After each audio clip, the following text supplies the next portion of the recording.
Okay, let's find a new route. Finding new route.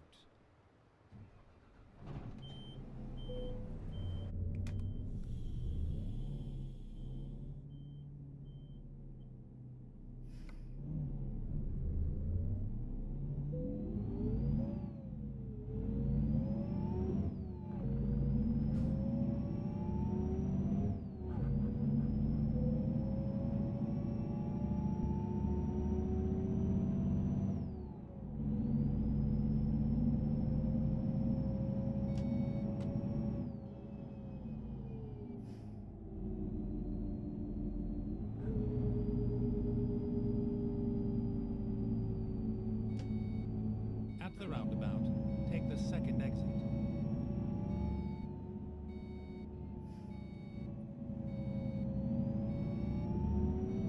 Recomputing. Turn left. Okay, let's find a new route. Finding new route. Rerouting. When possible, never mind. Make a U-turn. I'll find a new route. Please make a U-turn when possible.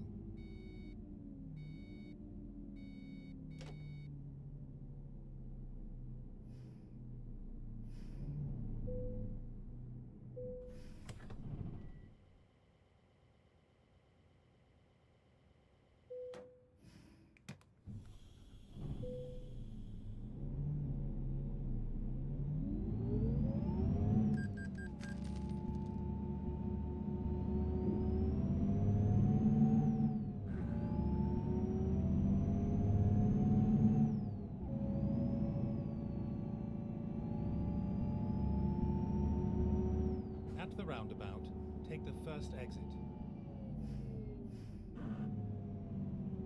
Exit now.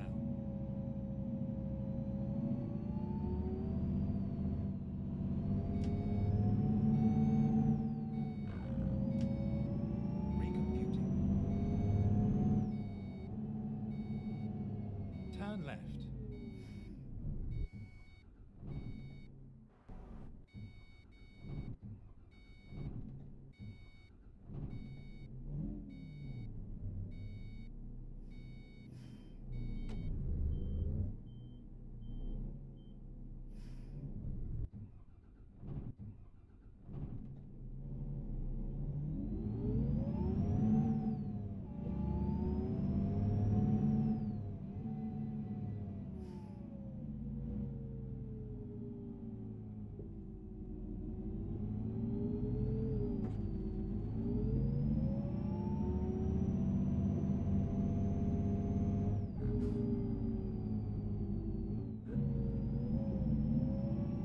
Ready to turn left. Turn left.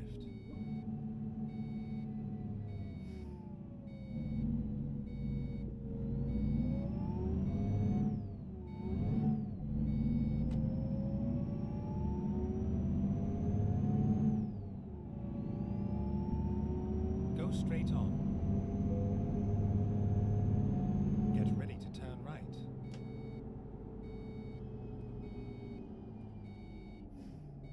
Turn right.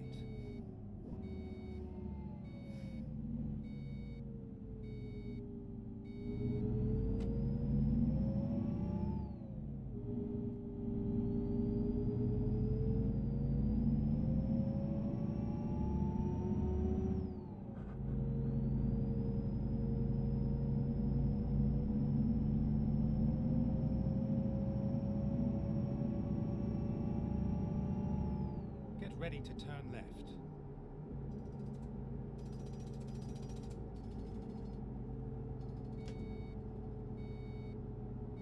Turn left.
It doesn't come in until 12 o'clock, as far as I know, this new law. I pointed that out. And, of course, the aggression came in. And I said, OK, I said, issue or charge, and I will fight you in court. With that, they sped off in their car. Now, what you need to be minded about this, because if you give powers to people, which they're doing, and there's no oversight, and the oversight is courts, juries, not the kangaroo courts they like to get you in, but juries, where you can expose corrupt people and powerful people. If we can do that, and they're able to do that, then that is the very essence of a police Well, Dave, what I would say, all joking aside, what I would say is I do think that is very, very difficult. If you're being asked to move on from somewhere where you are allowed to be outside, you are allowed to meet with one other person who's not in your household for exercise. And if you're on your own, you're allowed to be there if you're still local. Well, I'm not sure. I mean, this is what I mean. With the deliberate... Sorry, Dave, what I would say is I think where Lord Sumption... So I've talked to Jonathan Sumption a fair few times on this programme. Is that the one with the twitches? I don't want to describe him as the one with the twitches, Dave. I would describe him as a former Supreme Court judge. But if you want to pick out a... I've got twitches now. Right. So the Lord Sumption says that the police have acted beyond the remit they were given, and I think it's very difficult. Surprise. It's very difficult. Just the way you say that. It's just, I think there have been examples of that, unfortunately. Well, that's why I'm saying if you give power to people like this, the abuse of power will then become, if there's no oversight, and the greed merchants and the chaos capitalists want that. They want that. That's what they want. They put us in our place, lock us all down, make us work. Do you know what, Dave? I'm going to call you out on this because it's not funny. Well, it might be. There's all that. What else have we got? Just crony capitalists, greed merchants, and the corrupt. Yeah. Well, they'll probably come for me soon anyway, people like me. What do you do, Dave? What do you do for a living, mate? Well, what I did today was to combat the corruption. Clearly, I've just pointed it out to you now. Turns out you've been two-timing us. Turns out you've been calling other shows and They don't let me on them very rarely. No, well, I'm not surprised. No, they wouldn't. Not anti. They're anti the truth, you know that. Need the happy place again. Dave, listen, I'm sorry that you've been accosted by the police in a manner you didn't think was fair. I don't think their politeness is anything to worry you about. But there have been suggestions that the police have acted outside their remit, and I think that is a bit worrying and needs to be checked. So in that sense, Sumption is right. Dave, thank you. I don't know. We move on. After the news at 12, I want to talk about the borders. The government is now moving to test people arriving into the UK on boats, on planes, on trains, that they will apparently require a PCR test done some 72 hours before arrival into the country. Thing is, scientists say that that's ineffective and a bit of a waste of time and we shouldn't be doing it. Is the government therefore right to ignore the science? On your radio, on Global Player, and Play LBC. leading Britain's conversation. This is LBC. From Global's newsroom at midnight, the UK has seen another jump in coronavirus infections. A record 60,000 people tested positive for COVID in the UK in the past 24 hours. More than 1 million people in England are now thought to have the virus. That's around 1 in 50. It has been suggested the lockdown could last till the end of March, with restrictions coming back next winter if we can't get a grip on cases. The Labour leader, Sir Keir Starmer, is calling for vaccines to be rolled out round the clock. This is now a race between the virus and the vaccine. And if we pull together as a nation, we could win. We were the first country in the world to get the vaccine. Let's be the first in the world to get our country vaccinated. We do know that in England and now in Northern Ireland, schools will stay closed until at least February half-term. It has also been confirmed that GCSEs and A-levels are going to be cancelled this summer. Businesses in retail, hospitality and leisure that have had to shut in the lockdown are going to get grants of up to £9,000. The Chancellor says it will get them through to the spring, but Labour and business groups have said it's not enough and there does need to be a proper plan put in place. A white police officer won't face any charges for shooting a black man in the back in Kenosha, Wisconsin last summer. Jacob Blake was shot as he got into a car where his children were sitting and was left paralysed. It fueled the protests across America against police brutality and racism. Tottenham are into the League Cup final. They've beaten Brentford 2-0. They're going to face either Manchester United or City at Wembley. While Manchester City have been paying tribute to former player Colin Bell, who's died at the age of 74. Rob Harris is global sports writer for the Associated Press and told LBC Bell was a club legend. He's such a great figure in the club's history that one of the stands at the Etihad Stadium is named after him. He won titles with Manchester City long before this current era of success. The league in '68, the FA Cup, the European Cup Winners' Cup, and also played 48 times for England, scoring 9 times. Club chairman Khaldoon Al-Mubarak said Colin Bell will always be remembered as one of Manchester City's greatest ever players. LBC weather, rain and sleet for southeast England, wintry showers for central and northeastern areas with some snow on high ground, a really hard frost for many and a low in Northern Ireland of -5. But it'll be closer to freezing elsewhere. From Global's newsroom for LBC, I'm Rachel Gerrish.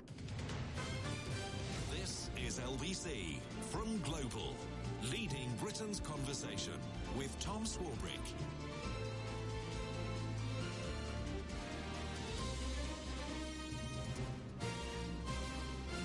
Very good morning to you. It has just gone midnight on Wednesday, the 6th of January. You are listening to Late Nights with Tom Swarbrick here on LBC. Just joined us? Hi, and welcome to you wherever it is you are listening to us around the UK or the world. Good to have your company. We're on the midnight train to Georgia again. Don't even bother. As we get ready for the Senate election results, they've got a runoff there. Incredibly important for who controls the Senate. It is incredibly tight. Joe Biden really needs both seats in the Senate runoff to be able to gain full control of Congress. Donald Trump just needs one to retain the Senate, or the Republicans just need one to retain the Senate, making life much, much harder for the incoming President Biden. So we'll get the details of that race, how it is looking right now, in a few moments' time. I mentioned the happy place, and we'll talk about the borders in a minute, because it's been a bit of a sorry tale. But I do think that there needs to be some hope given along the way to people, to just try and lift the chin a bit, lift the mood a bit, because it has been very dark, very grim, very bleak over the course of the last few days. As Boris Johnson said, this is the toughest, the weeks and months ahead are going to be the toughest ones. So I mentioned the crowds and the sport. The crowds and the sport are the best thing. And it's the stuff I miss the most, to be honest with you. That the collective sense that we have when we share in those big sporting moments. So this is another one for me. This is another one. It is also, coincidentally, the last time I cried in a pub. Eric Dyer places the ball on the spot. And England win on penalties. History in itself for this new team, new territory. The last 8 of the World Cup, and who knows where beyond there. Eric Dyer scoring the penalty against Colombia in the World Cup, which took us to the next round. I burst into tears at the bar. The barman couldn't believe it. If we haven't got to the Euros by this year, which I'm obviously everyone's excited about the Euros, the finals at Wembley, we could make it there. If we haven't got crowds back, and we're back to, and we can do that tournament, and it might have to be spaced out, we might have to wear face masks or whatever, something's gone wrong. And at the moment, if we're not doing the Euros properly, with crowds, with people gathering to watch it, because Public Health England have to be persuaded that they might have to vaccinate people on a Sunday, tempers are going to fray. So just remember the happy place. I want to talk about borders. There is growing speculation that the UK could soon close its borders in a bid to try and stop the spread of new COVID strains. Cabinet Minister Michael Gove has confirmed that an announcement on ports and airports and borders will come in the days ahead. The suggestion being that the government is going to require foreign-born travellers coming into the country that they will have to take a PCR test 72 hours before they arrive. The Prime Minister was asked about this by the Independent's political editor Andrew Woodcock, and just listen out for the very clear, concise, detail-heavy answer. Prime Minister, we understand that the UK is shortly going to introduce mandatory negative coronavirus tests for foreign nationals flying into the country. Tests are something that airports have been asking for months. They've been used successfully in other countries for a very long time now. Why has it taken so long for Britain to adopt this position? Is that something that has contributed towards coronavirus being so persistent here in the UK? And if that's what we're requesting from foreign nationals, why not UK nationals coming from abroad too? Well, thanks, Andy, on what we're doing to protect the UK from transmission from abroad. We will be bringing in measures to ensure that we test people coming into this country and prevent the virus from being readmitted. Alas, limited detail.